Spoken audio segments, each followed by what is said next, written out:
Feliz terça-feira! Deus abençoe você, Deus abençoe toda a tua família, seja muito bem-vindo. Tempo especial que nós temos de segunda a sexta-feira de meditarmos na palavra de Deus, de orarmos, de estarmos juntos. Então, se você é novo, eu te convido a se inscrever no canal. Aliás, se você já está aqui há um bom tempo e ainda não se inscreveu, se inscreva no canal, ative também as notificações e vamos participar, gente. Curtindo o vídeo, colocando aqui o seu comentário e compartilhando com mais pessoas a palavra de Deus. Continuando aquilo que nós começamos ontem, vamos meditar em importantes lições que podemos extrair de Juízes capítulos 6 e 7. Prioritariamente, nós estamos falando neste início de ano sobre Gideão. E tem muitos símbolos, tem muitas coisas boas aqui para nós extrairmos como conhecimento da palavra e aplicarmos em nossos dias. Em Juízes 6, versículo 2 fala assim, que os midianitas, um povo do deserto, um povo nômade, um povo que não tinha muita tradição em termos de domínio territorial, de conquistar, um povo nômade, né? Um povo que vagava pelo deserto, um povo que tinha os seus rebanhos, mas que não costumavam entrar assim em guerra assídua para dominar território. Claro que eles atacavam algumas áreas, mas não tinham essa característica como outros povos que tinham conflito com Israel. E os midianitas prevaleceram contra Israel, foram mais fortes do que Israel. E por causa dos midianitas, os filhos de Israel fizeram para si as covas que estão nos montes, as cavernas e as fortificações. Ou seja, por causa da pressão que os midianitas faziam contra Israel, a única alternativa que os israelitas encontraram era se esconder. Você faz cova no monte para quê? Para se esconder. Você fica em caverna para se esconder. Você faz uma fortificação para se proteger e também se esconder.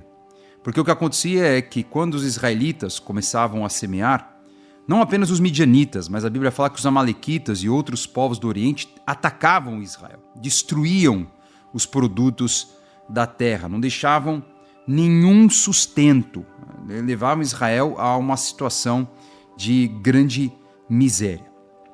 Se nós jogarmos para o nosso tempo, analisarmos em nosso tempo, não é muito diferente do que as pessoas têm vivido. De no momento de muita pressão, quando as situações difíceis prevalecem, as pessoas fazem para si as suas cavernas, as suas covas, os seus esconderijos. Nós vemos, por exemplo, os discípulos que estavam a caminho de Emaús após a morte de Cristo.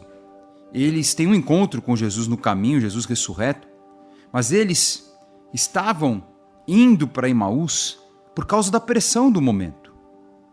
Eles estavam completamente perdidos, perplexos. Nós vemos os próprios outros discípulos também de Cristo, dispersos no momento da crucificação, nesse intervalo até o encontro com Jesus ressurreto. Nós temos outros momentos também, como Elias. Elias, diante da ameaça de Jezabel em 1 Reis 19, qual foi a reação dele? A reação dele foi para a caverna, foi para o deserto. Ele foi para o deserto, fugir, se esconder, enfim. Depois caminha 40 dias até o Monte Horebe por uma direção do anjo do Senhor. E ele decide ir lá no Monte Horebe e ir para a caverna. Então você vê que é um comportamento muito natural de alguém que está sob pressão. É a reação do medo. É a reação de saber que você não tem como superar aquela adversidade, então você prefere conviver com aquela pressão, se escondendo em vez de lutar contra ela. Só que Deus não quer que você fique numa caverna. Lembre-se que Deus falou para Elias, o que você está fazendo aqui na caverna? Por que você está aqui? Da mesma forma, por que os israelitas estavam em cavernas? Era isso que Deus queria? Absolutamente não. Mas eles foram para as cavernas por causa da opressão dos midianitas, e essa opressão foi causada por quê? Porque eles pecaram contra Deus. E Deus permitiu que o povo de Israel fosse oprimido pelos midianitas. Deus não quer você na caverna. Então você tem que fazer o que é certo. Então você tem que fazer o que precisa ser feito. Dito isso, fica algumas coisas bem importantes para nós. Primeiro, se você não está firme nos caminhos do Senhor, se você está com a tua fé abalada, se você está desgastado espiritualmente, volte para Jesus. A primeira coisa é essa, absolutamente você volte hoje para Jesus. Saia da caverna, saia do ambiente de morte. Lembra da figura? Jesus falando para Lázaro, após rolar a pedra? Vem para fora, sai desse ambiente de morte. E depois, Lázaro foi desatado de tudo aquilo que estava amarrando a vida dele. Então, essa imagem é muito importante para você entender esse processo de Deus. Ouça a voz do Senhor e saia dessa caverna. E não ande sozinho. É muito importante na nossa geração, no nosso tempo, nós não lutarmos sozinhos. O que aconteceu com Elias, o que aconteceu com Gideão e com o povo em geral, era um isolamento nas covas e nas cavernas. O que enfraquecia, debilitava ainda mais. Porque você percebe que, ao longo da história, quando Gideão é levantado, ele une o povo contra os midianitas. Ele restaura a unidade do povo, porque o povo estava disperso e isolado. Então o isolamento é contra você. O isolamento só vai te enfraquecer. Então não lute sozinho. Tenha uma vida na igreja. Tenha uma vida espiritual com discipulado, com um apoio de alguém mais experiente.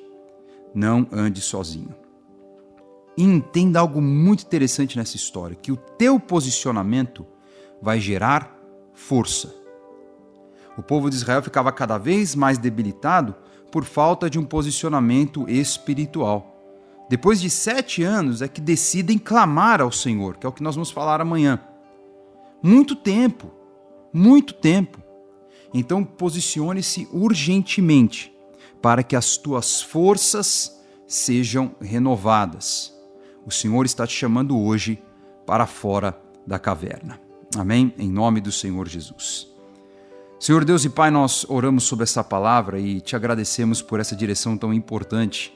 Já começarmos um ano posicionados. Começar este ano entendendo que a caverna não é o nosso ambiente. Que nós, com valentia, precisamos enfrentar as opressões que estão diante de nós. Opressões que, de repente, foram causadas pelos nossos erros, pelas nossas más escolhas, como meditamos ontem. Senhor, nos liberta dessa mentalidade de isolamento, de fraqueza.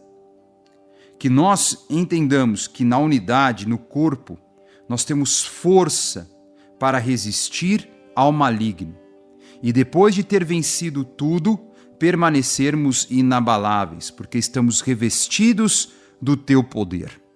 Reveste cada um aqui com o teu poder e que nós tenhamos uma vida espiritual genuína para não ficarmos prostrados diante das situações, mas para nos levantarmos e superarmos de acordo com a sabedoria e a graça do Senhor. Traz a tua cura, traz a tua libertação e traz a tua paz. Eu abençoo a todos com esta palavra, em nome do Senhor Jesus. Amém.